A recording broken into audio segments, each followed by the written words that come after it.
নমস্কার বন্ধুরা, আজকে বলবো গাঞ্জা পান মানে মাথায় টাক পড়ে যাওয়া বা চুল পড়ে যাওয়া হেয়ার ফলের সমস্যা কিভাবে সমাপ্ত করা যায়। তো আপনারা একটা কাজ করবেন, সেটা হলো বিউলির ডাল নেবেন, যেটাকে হিন্দিতে উড়াদ কি ডাল বলে, কলাই কি ডাল বলে, ঠিক আছে।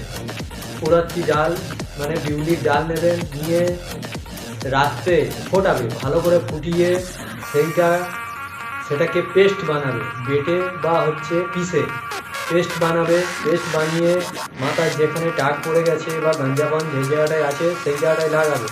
লাগানো হয়ে যাওয়ার পরে শোয়ার আগে ওটা লাগাবে, লাগিয়ে শুয়ে পড়বে এবং সেটা কিছুক্ষণ পরে বা ঘন্টাখানেক পরে বা সকালে উঠে সেটাকে ধুয়ে দেবে। এতে পুরোপুরি আপনার কিছুদিনের মধ্যেই টাক পড়া বন্ধ হবে ও হেয়ার ফল বন্ধ অবশ্যই হবে। নমস্কার।